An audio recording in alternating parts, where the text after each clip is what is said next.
As we enter into this new year, full of possibility, and yet also bringing with it the weight of all that the past year wrought, let us pause and take a moment to look around here at the faces in this room and appreciate the joy and comfort that being together in community brings to us.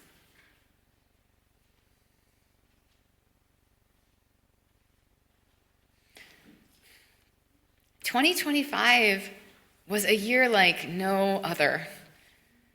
A year where so many of our UU values were blatantly under attack.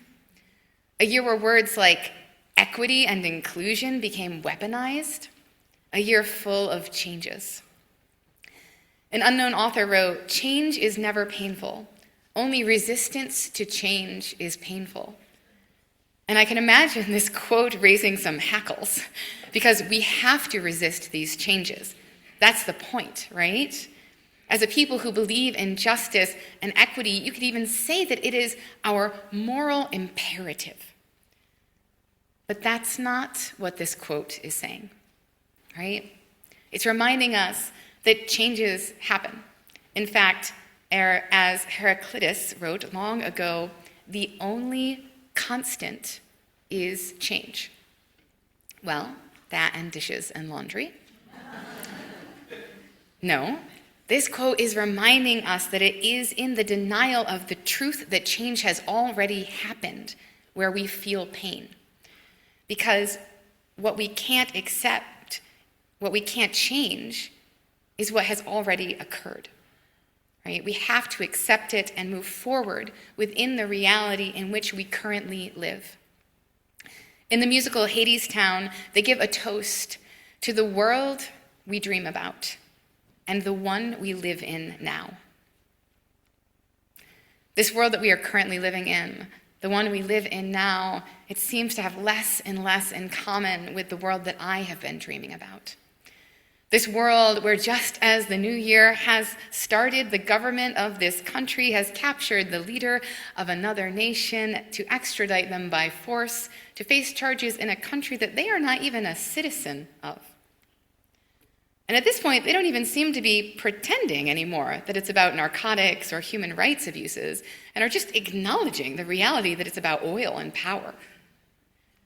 This world in which mass deportation has been publicly celebrated by those who claim to adhere to the Christian faith.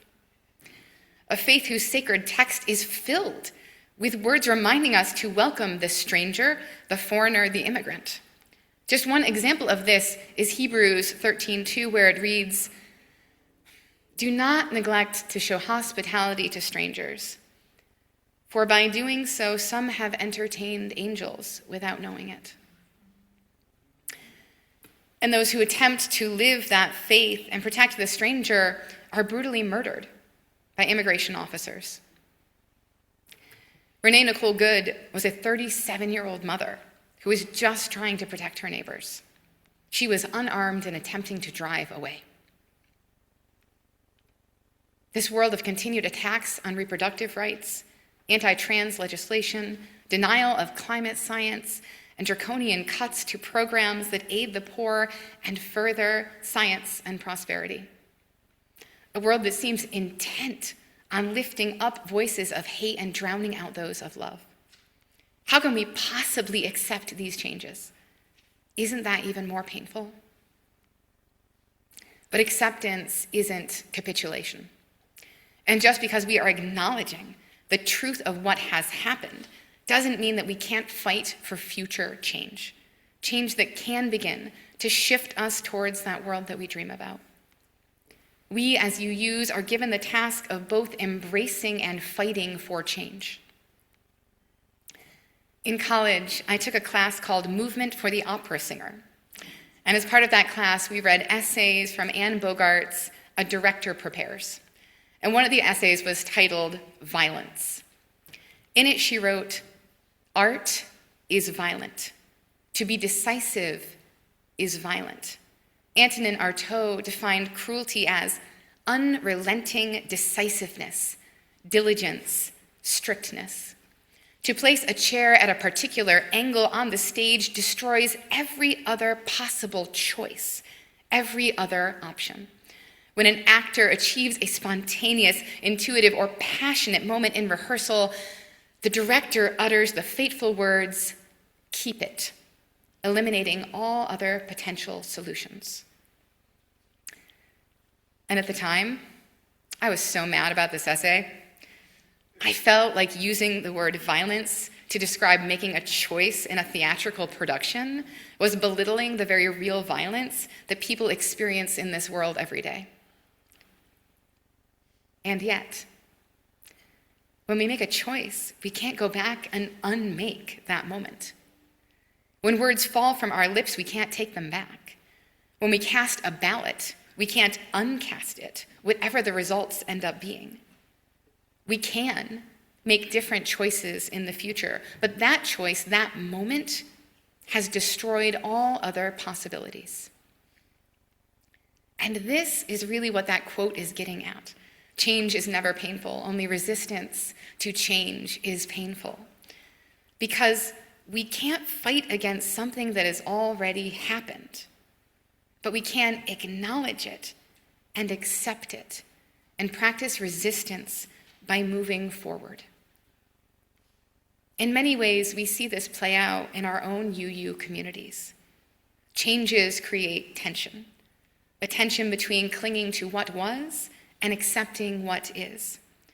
But within that is also opening ourselves up to the possibility of what can be. Natalie Maxwell Fenmore wrote, "When Shirley Chisholm was asked why she, a Black woman, was running for president, they said to her, 'You don't have a chance. Why are you doing this?' And she replied, 'Because I am in love with the America that does not yet exist.'" And that's how it is with Unitarian Universalism also. I am in love with the Unitarian Universalism that does not yet exist. But I have to hold both the love for that thing and the love for the reality. It does not yet exist. It probably will not exist in my lifetime. I don't think it will in that of my children, and yet I cannot deny my love for it. Wanting to be there in that struggle, that is why I am fighting. In my time working for a UU congregation, I've been witness to many changes, some big and some small. I've witnessed numerous changes in staffing, structure, and leadership. Nationally, we had the grassroots wave of congregations adopting an eighth principle that specifically voiced our commitment to anti-racism and anti-oppression work. In Ithaca, we spent a year of contemplation and discussion before we adopted the eighth principle. We did have a vote, and that at times was really contentious. Right?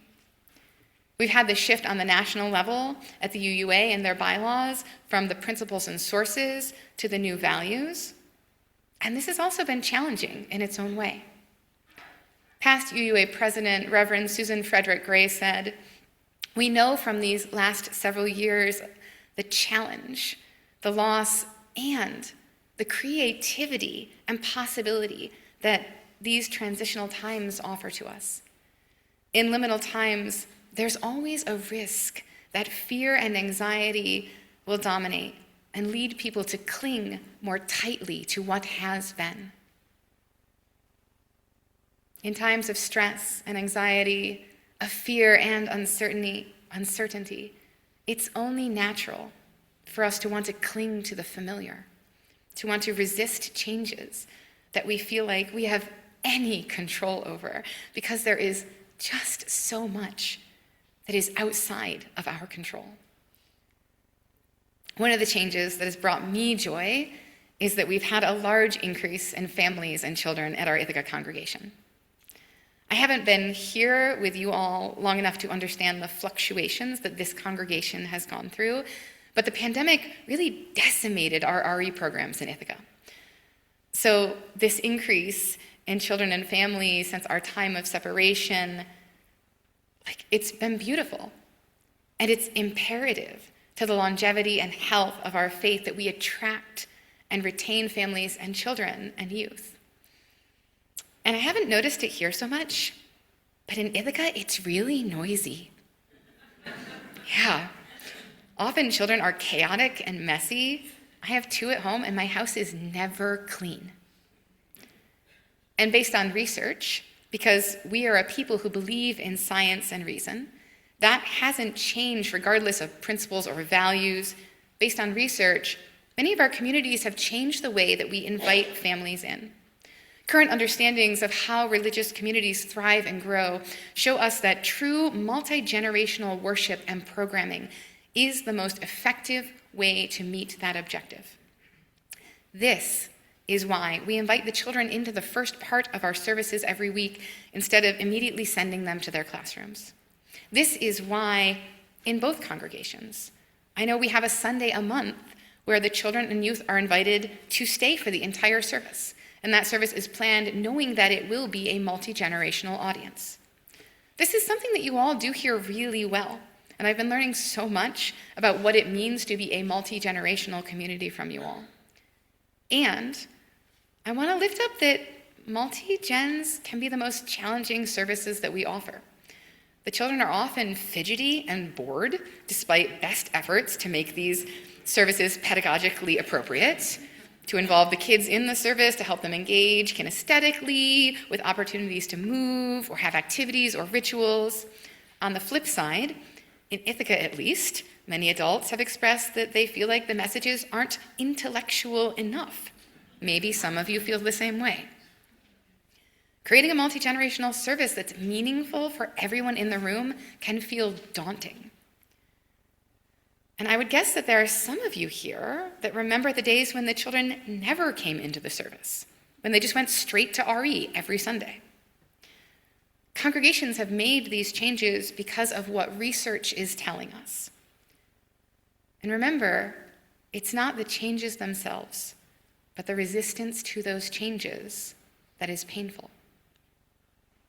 And I acknowledge that there's a very real tension that we are all feeling in trying to provide for the needs of a community made up of individuals who are working together, but who come here looking for different things. Even when I'm telling a story to the children, I'm also working to make sure that message is meaningful to those of you who have been here since before Reverend Douglas's time. Right? The story about the potato and the egg and the tea, that was for all of you, not just those kids sitting up here on the steps with me. In one of our conversations this year, Reverend Douglas told me that he felt fortunate that when he started his time here, that this congregation already knew that you weren't showing up to hear him speak. And he might have said something like blather on, which we know isn't true because Douglas is an excellent preacher. But you knew that it was here, you were coming to be together. Right? We show up here for one another, to learn and to grow together, to challenge and to be changed. We show up because what is offered here is a faith based on the belief in the worth and dignity of every human being and centered in love. David Riccio wrote, "What makes us human beings so uniquely wonderful in this puzzling universe is that we never give up on love. Against all odds, with no guarantee of being loved in return, out of the hate and hurt so often handed to us in the face of the sadness and suffering history has let us see, we go on loving. What deep respect we deserve for this capacity of ours to make love out of anything and to let it last. We never give up on love. This is what I want to take with me into this new year, that I can accept the changes, but I will never give up on love. I will not capitulate to tyranny. I will not stop working on behalf of this faith to support changes that serve all of us. I will not give up on our communities. I will not give up on the world. Octavia Butler wrote, "All that you touch, you change. All that you change changes you. The only lasting truth is change. God is change." God is change, and God is love. And may we never give up fighting for both.